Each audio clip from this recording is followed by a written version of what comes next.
Hi there and welcome to my review of the Surface Pro 4. After selling my Q/7 Stylus tablet and my MacBook Pro later this year, I was in the market for something that covered both of what they could do. Yeah, I was tired of lugging two devices around, and this led me to the 2-in-1 category of laptop type hybrids, and I searched around to see what was on the market, what was coming, and a lot of YouTube viewing, and this is the conclusion I came to. Well, the Surface was something I always had my eye on, but the price point kept me away for a while I was looking for cheaper alternatives. Some very competent ones out there, but there was always something compromised or something lacking compared to the Surface line of machines. So finally I decided I did not want to hassle with compromises and bite the bullet and go for the Surface. Talking myself out of it each time I hovered the mouse over the buy button. It's a lot of money to drop, and hence my hesitation, but the wait was worth it, as I had stumbled upon an excellent deal on eBay for one that came with many things, including the type cover, a special Microsoft Arc Surface mouse that really surprised me, and a nice glass screen protector already applied. Alright, now that my reasoning for wanting one and getting one is out of the way, let's see how well it's performed after a week of using it. So, it's already there. I'm not going to show you an unboxing, since there's plenty of those around on the internet. Mine won't be any special. So the one I bought was the Core M3 4GB RAM, 128GB SSD storage option. Where is it? There it is. Yep. It's good stuff. Good stuff. Glad I got it. Very fancy packaging, by the way. I like the blue line and the way it just slides out. Right, so why did I go for this one over the i5 and the i7? Simple really, I don't need a whole lot of power for what I will be using it for. Longer lasting battery and fanless design was more important to me. As long as it can do painting well and run Unity and 3 Studio Max, I'm all good. I have my gaming desktop PC for the heavier work and play. So yeah, if I want to use those heavier apps, heavier games, or play my PC games at the highest settings in 60 frames per second, I use Steam's Stream and Home feature, which is really good.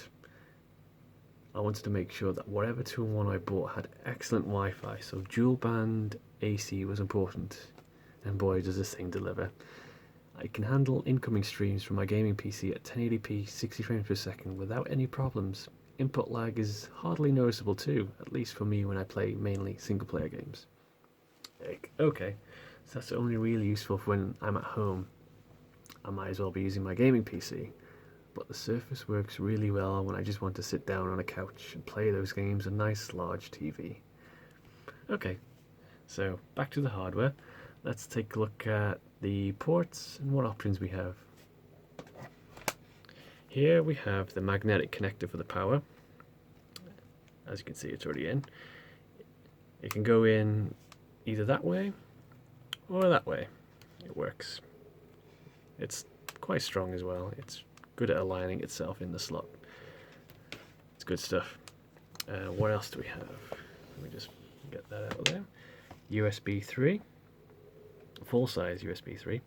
No USB Type C, although it would be nice. It's not entirely necessary for a work focused machine like this. Display port, so you can hook it up to your TV or monitor. Multiple ones, I believe. It's quite a versatile port.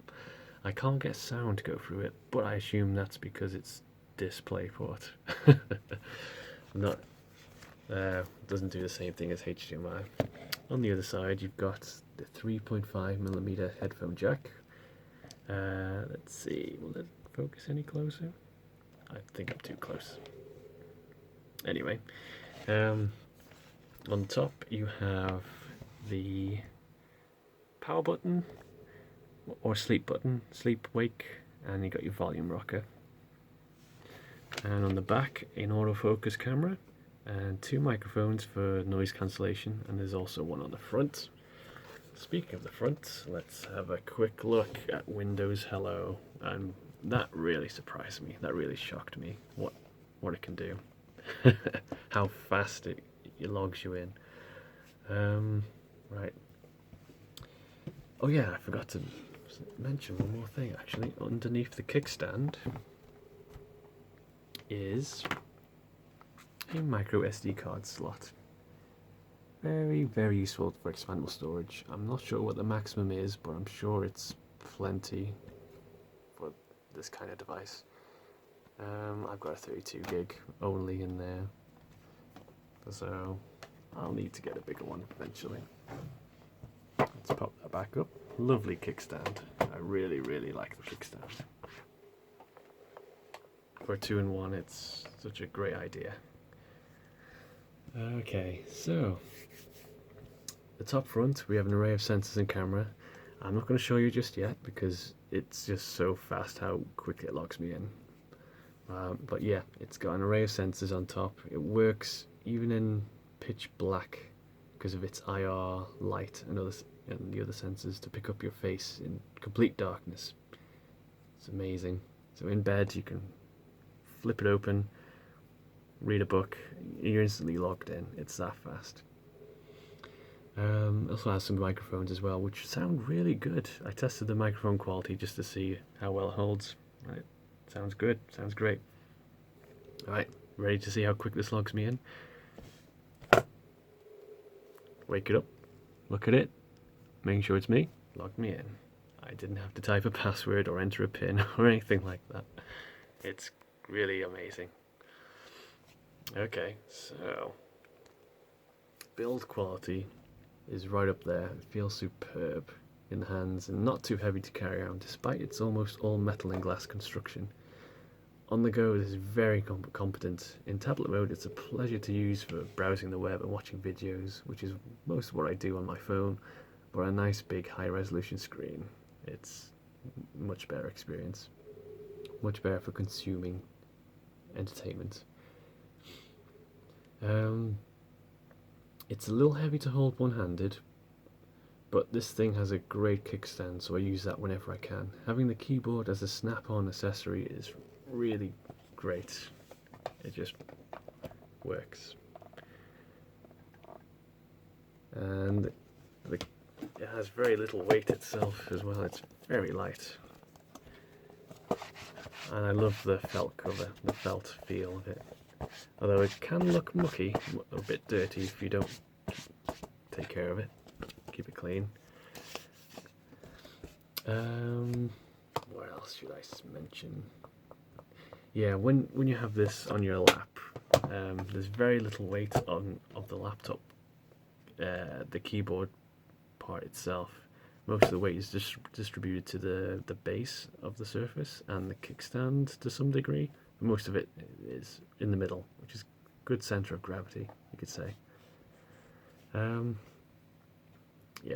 it works great. I can't stop complimenting the keyboard. Okay, yeah, in tablet mode it's great. The touch interface, Microsoft did a really good job with Windows 10, I believe, in my opinion. Okay. Yeah, the felt wrist pad area feels more comfortable than the MacBook Pro, which I used to own, which had that cold metal feeling with the sharp edges on the edge here where your wrist can overlap. None of that with the type cover. It's got nice touch, nice finish to it. The surface itself, on the other hand, can get surprisingly warm to the touch on the back when you really push it. Like, let me just tilt the camera up. Like right at the back up here at the top. I believe that's where the CPU is, but you never touch that part when it's on your lap. This is mostly what's going to be touching it, so it always feels cool no matter what situation it's in. It's not a gaming machine unless you love to play classic PC games like I do. So I stress tested this out with some Unreal Tournament, both the original 1999 version and the new pre-alpha version still in development, to test how powerful this is. So let's take it for a spin, running some games and apps to see how it fares. Let's get Unreal Tournament up.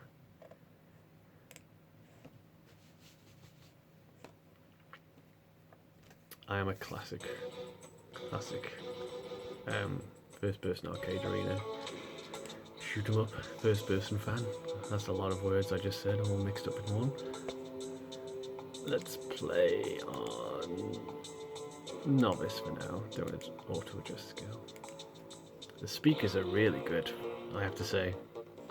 Took me by surprise. They're right up there with the MacBook Pro in terms of clarity, bass, detail in the sound. It's great for a listening experience. Right now I'm using the Microsoft Surface mouse, not the touchpad on the type cover, although I can play somewhat with that. It's always better to play with the real mouse. This is native resolution, something like 2600 by 1900, I can't remember. It's way higher than 1080p. I was playing this at, say, 60 frames per second, although the video isn't going to capture that. But yeah, it's very, very playable. If you're going to play a lot of PC games, old ones, classic ones like this, you'll have no problem. Come on, I can't believe I'm killing. That's more like it.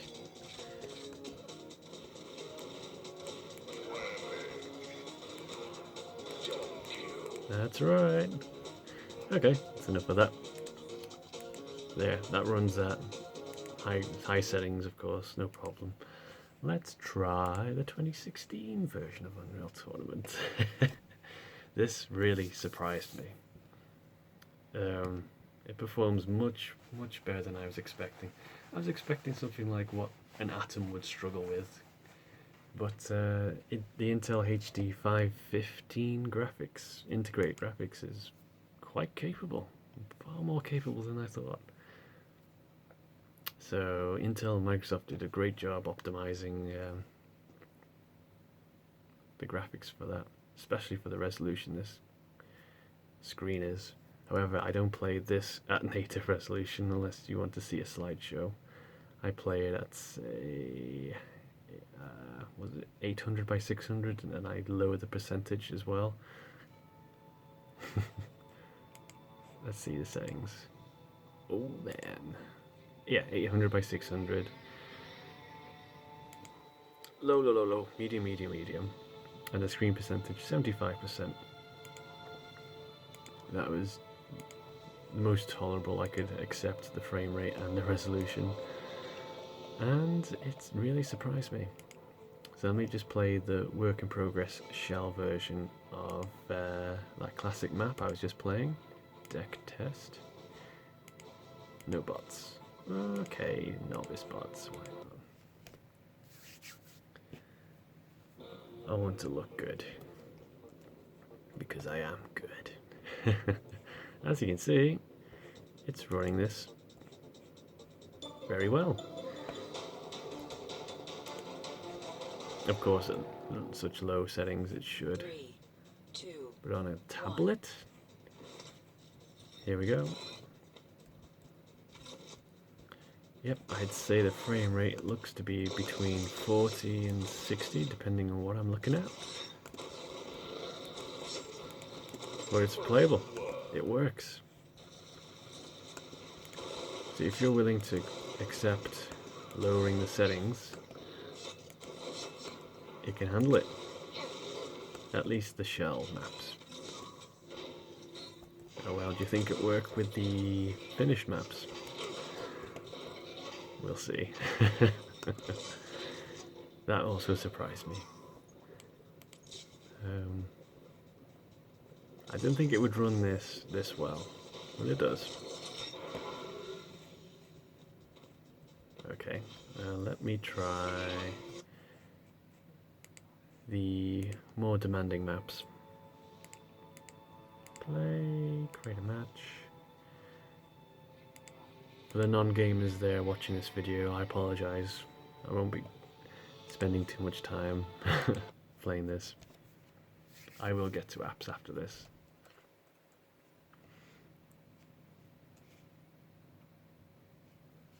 And then after we looked at some apps, we'll look at the accessories that I got with this. There we go. 3, 2, this runs surprisingly well as well. What? It's running this finished map at this frame rate? It works. It is a bit slower, the frame rate, compared to the shell map. But as you can see, it's fully playable. I can't believe what I'm seeing. On the base model Surface Pro 4, I can only imagine what the i5 and certainly the i7 must feel like and perform like. They must be head and shoulders above this, and this is impressive as it is. And this isn't a gaming machine, far from it. I guess my standards are lower than most, but this is run much faster than I expected it would. Good stuff. However, yeah, I didn't get this for gaming. Right, let's show some paint programs with the Stylus. Let's see, Sketchbook. I like Sketchbook. Oh yeah, here it is. So let me adjust the... Oh yeah, here's something I did earlier. I'll just get closer to the camera. Not to the camera, the Stylus. The Stylus? I can't even say my words properly now. The Surface Pro. There we go. So the pen is extremely good for quick sketching and painting. I've not extensively used it yet, but it works really well.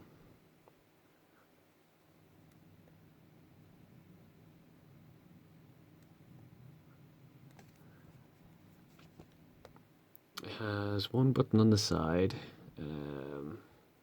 If you're familiar with drawing styluses, they do pretty much all the same things.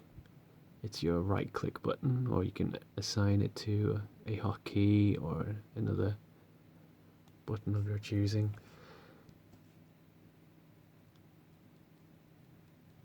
Pressure sensitivity is really nice. More levels than I'm used to using. Let's get this closer. There we go.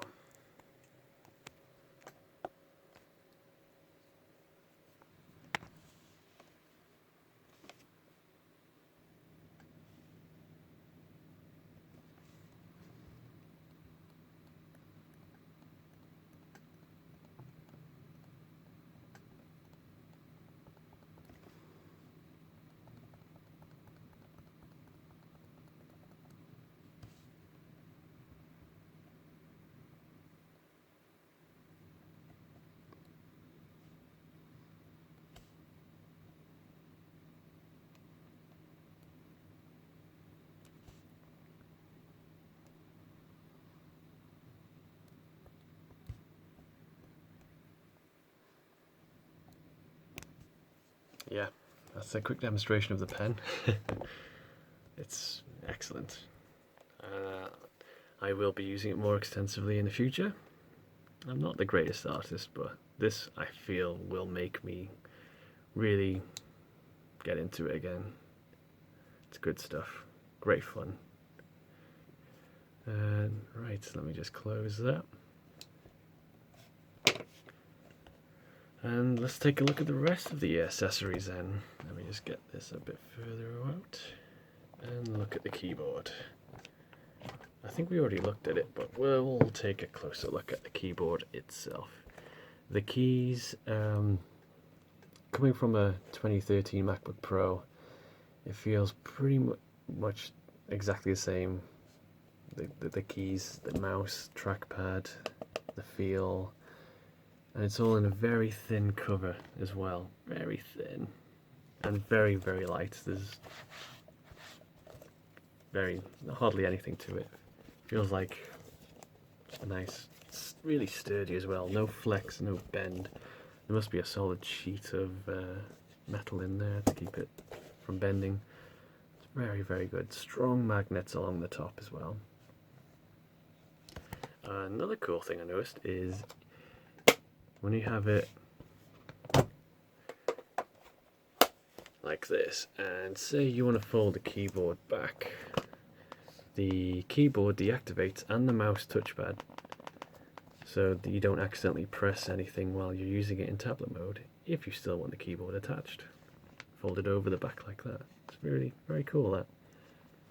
Although it is much lighter without the keyboard attached when you use it in portrait mode or landscape mode. The kickstand is very good as well. I think I've already mentioned that. My apologies. The key feel when touch typing is great. It has a great backlight and controls for that as well up here. Yeah, there it is.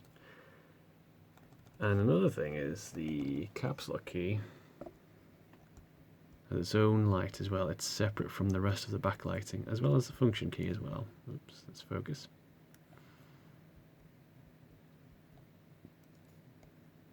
Which is cool. A nice touch when you're in complete darkness and you don't want the full backlight on, but you want to know when you're pressing caps lock or the function keys. They work great. The mouse movement, the precision with a touchpad is top notch. I have zero issues with that. I've used a lot of touchpads. I've used the MacBook Pro for years as well, and this is right up there. Same nice glass feel. In fact, I find the mouse movement and control to be even more tighter, responsive and accurate than the MacBooks, which I didn't think was possible. But yeah, no issues at all with the keyboard or the trackpad. It's right up there among the best easily. The soft felt areas next to the trackpad where your wrists rest when using the keyboard are much more comfortable than the cold, sharp edges of the MacBook's wrist areas too. Nice satisfying magnetic snap on and off action as well, which is very convenient. Off.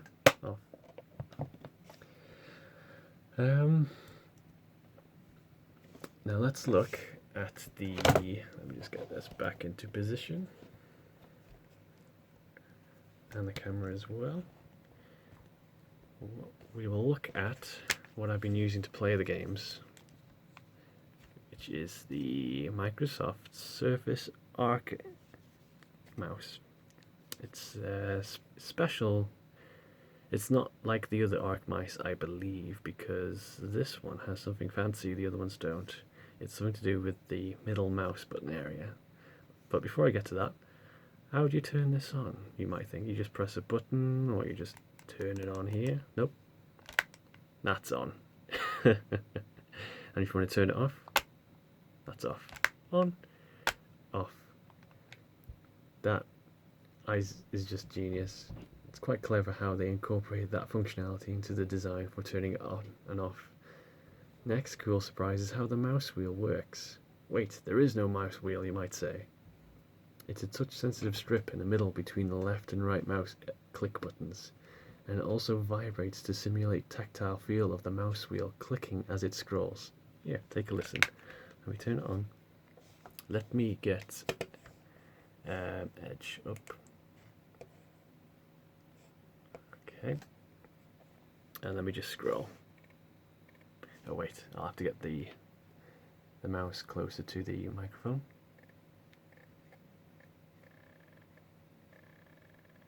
I'm not sure if the microphone will pick that up. I'll find out later. But yeah, this touch sensitive area is like a mouse wheel, and it feels like a mouse wheel as well. It's incredible, the tactile feel.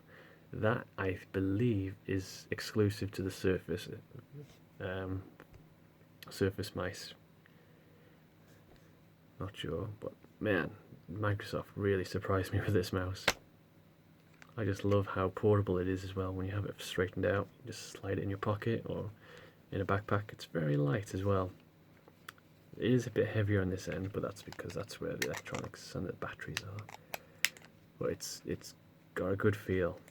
It takes some getting used to, the flatness when you have it out like this, but it works great. A great accessory to have.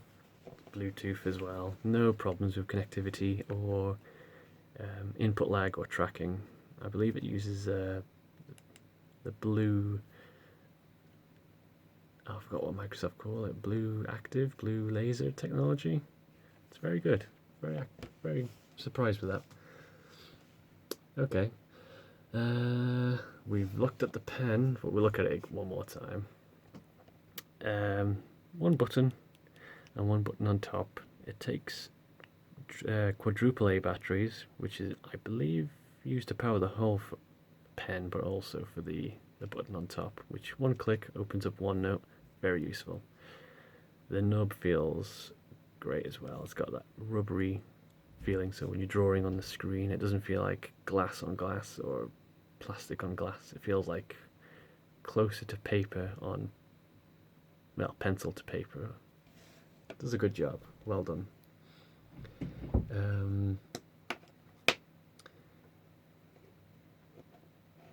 Let's see, what else is there? What else is there to cover? Alright, I think that's it really. So with all that in mind, do I think I made the right choice getting this device over other Surface clones or 2-in-1s or even just a regular laptop or tablet? Absolutely. Absolutely. It lasts a good while on battery for me, as long as you use the right apps and don't push it too hard. It is great for consuming media, it's great for playing older PC games and great for streaming newer ones. It can handle full PC desktop apps and it can do what you ask it to, and it does it in whatever situation you're in, either at home or on the go. I think right now is the best time to get a Surface Pro 4 as they are good value compared to when they first came out. They've come down since then.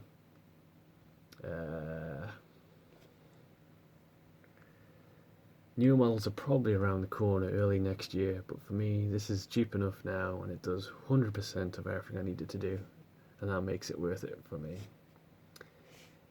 Anything I would change about it if I were making the Surface 5? Probably just make it even thinner and lighter, and just as powerful and long lasting as the Surface Pro 4 at least.